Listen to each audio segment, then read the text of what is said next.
खूप थंडी होती आणि असे मस्त गरमागरम उडीदवडे बघून आम्हाला काही क्रेविंग राहिलं नाही, म्हणून आम्ही तिथे आलो आणि मस्त बघा तुम्ही किती छान दिसतात, मस्त वडा सांबार खाल्ला आणि खडकवासला क्रॉस करून असे आम्ही पुढे गेलो. खडकवासल्याला प्रचंड थंडी लागत होती कारण पाण्याचा भाग आहे, थंडी तर असणारच ना. असं करत करत आम्ही पुढे आलो. पुढे आल्यानंतर आम्हाला कळालं की आम्ही अजून थोडं उशिरा निघालो असं तरी चाललं असतं, पण राहुल ऐकत नाही ना, त्याला पडायची घाई असते. सो असं आम्ही छान मस्त ट्रॅव्हल केलं आणि खूप लोक होते, प्रचंड गर्दी होती आणि ते लोक चालले होते. आय थिंक सगळे सिंहगडावरच चालले होते आणि हा सिंहगड रोड लागलेला आहे. बघा मस्त थंडी, गड किती छान दिसतोय.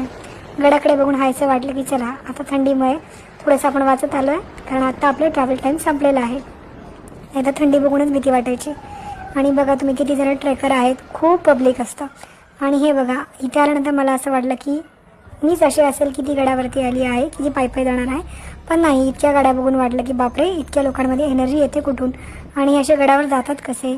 चला भेटूया नेक्स्ट पार्टमध्ये.